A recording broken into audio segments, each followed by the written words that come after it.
j'ai décidé de parler de la télémédecine et particulièrement de la télémédecine psy et même de la promouvoir.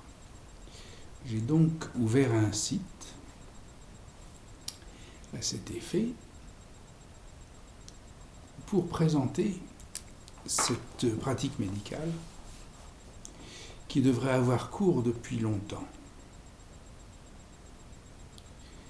Les avantages de la télémédecine en général, de la télématique et de la télémédecine en général sont nombreux, économiquement parlant, souvent techniquement même, et écologiquement, etc. Dans le cas de la psychiatrie, de la psychologie, de la psychothérapie, elle a cette vertu d'isoler, de distinguer, de souligner le langage et de faire abstraction du reste, exactement comme en médecine, la radiologie distingue et isole une imagerie en faisant abstraction du reste. C'est extrêmement utile. Pour le soin de la pensée, du comportement, des émotions, de la parole, du langage, évidemment, avoir un outil pareil, c'est une aubaine.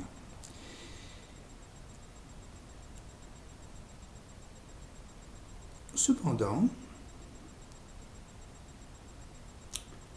c'est un fait, on le remarque, alors qu'elle pourrait avoir cours depuis longtemps, cette télémédecine n'a pas lieu. Ça demande un petit examen, une petite réflexion. Tout d'abord, on sait que la télémédecine est pratiquée depuis longtemps dans des grands pays modernes et qu'en France, sa législation a énormément tardé. Il y a un peu plus de 3 ans, cependant, que c'est devenu un acte médical légal, complètement, parfaitement déontologique et reconnu pour toutes ses qualités.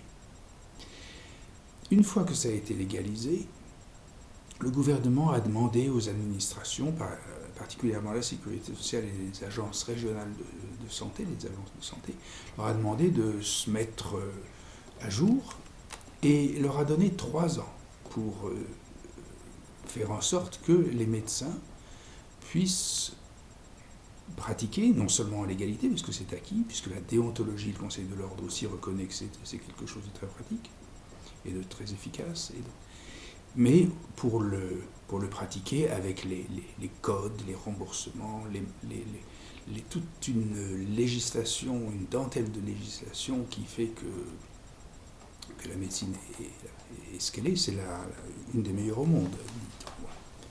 Et pendant 3 ans, Sécurité sociale et Agence régionale de santé n'ont rien fait. Ce qui fait qu'en septembre 2012,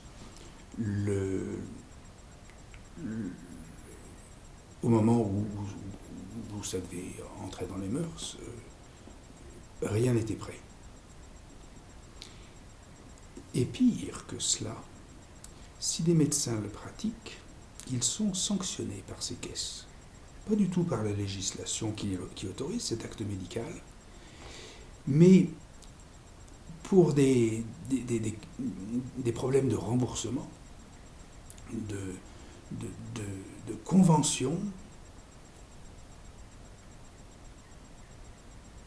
les sanctions, les amendes et des remboursements et toutes sortes de choses extrêmement coûteuses et graves sont opérées sur les médecins qui pratiquent cela. Si des patients ont besoin du meilleur soin qui soit, et particulièrement de cette méthode, cette technique, eh bien, tout simplement, la Sécurité sociale et l'Agence régionale de la santé y font obstacle.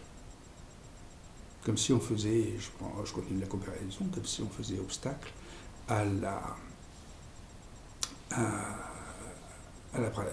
l'usage de la radiologie en médecine générale. C'est aussi extraordinaire, aberrant que cela.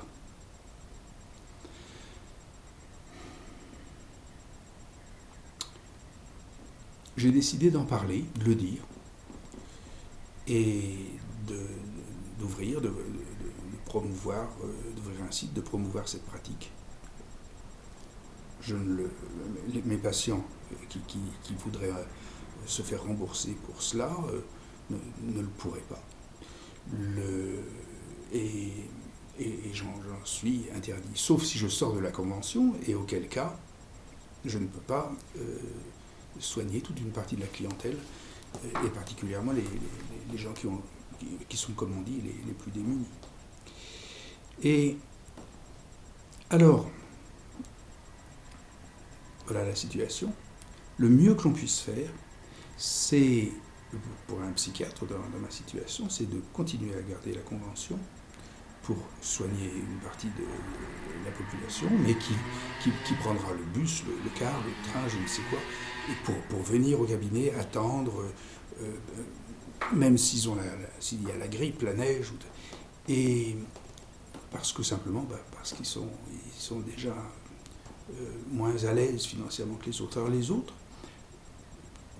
personnes, patients, peuvent pratiquer la télémédecine avec soit des médecins, des psychiatres non conventionnés, soit dans mon cas, par ce biais que je peux opérer, qui est celui de pratiquer ce soin au titre de la méthode de la psychanalyse. Alors, au demeurant, et pour les psychanalystes, il est intéressant, bon aussi et utile de savoir que le téléphone, l'usage téléphonique, est quelque chose qui est, dans l'histoire de Freud, déjà aux prémices de la psychanalyse, par des coïncidences d'actes manqués, de choses comme ça, mais c'est présent. Et effectivement, la psychanalyse est la méthode qui a mis en évidence, qui a été remarquée pour distinguer le fait que isoler simplement la parole, et en faisant abstraction de tout ce qu'on appelle le comportement la communication gestuelle, etc.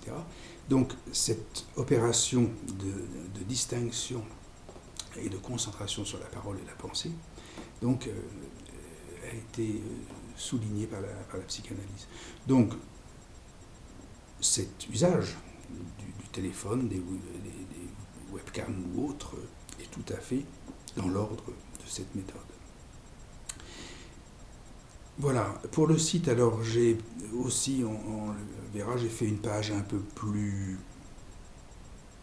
avec un texte un peu plus détaillé et précis que simplement ce discours improvisé oral. Et on verra, on peut y trouver l'argumentaire, soit le lire, soit le suivre en audio, écouter et voir en même temps, tout cela pour le confort et la meilleure communication possible.